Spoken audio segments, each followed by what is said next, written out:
আজকে এসেছি যে গ্যাস এবং তেলের সন্ধানে বাংলাদেশ শ্রমিকেরা কাজ করতেছে। হ্যালো বন্ধুরা, আজকে আমরা এসেছি একজন অফিসারের কাছে যে মাটির নিচে তেল গ্যাস উৎপাদন হবে, বাংলাদেশকে এগিয়ে নিয়ে যাওয়ার সহযোগিতা করবে। এই কারণে স্যারের কাছে আমি এসেছি, স্যারের মুখ থেকে কিছু কথা শুনবো আর কি। ধন্যবাদ আপনাকে। বাংলাদেশ রাষ্ট্রীয় একমাত্র প্রতিষ্ঠান, সেটা হচ্ছে পেট্রোবাংলা বাপেক্স।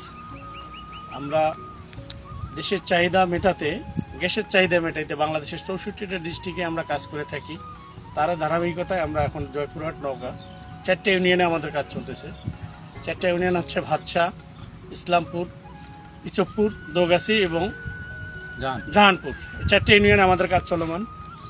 আমরা আশা করতেছি এখানে নতুন একটা যদি গ্যাস ক্ষেত্র আবিষ্কার হয়, দেশের যে গ্যাসের যে ঘাটতি আছে সেটা আমরা পূরণ করতে পারবো এবং এখানে একটা ইন্ডাস্ট্রিজ হবে, শিল্প কলকারখানা হবে, এখানে নতুন নতুন লোকের চাকরির সন্ধান হবে, কর্মসংস্থানের ব্যবস্থা হবে এবং এই এলাকাটা এখন কৃষি নির্ভরশীল।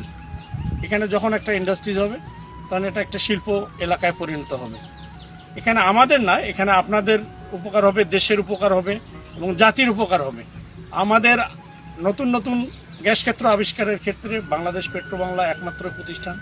আমাদের গ্যাস ক্ষেত্র একটা আবিষ্কার হচ্ছে জামালপুরে, নতুন জামালপুর থেকে আর একটা গ্যাস ক্ষেত্র আমাদের কাজ চলমান আছে, সেটা হচ্ছে নোয়াখালীতে।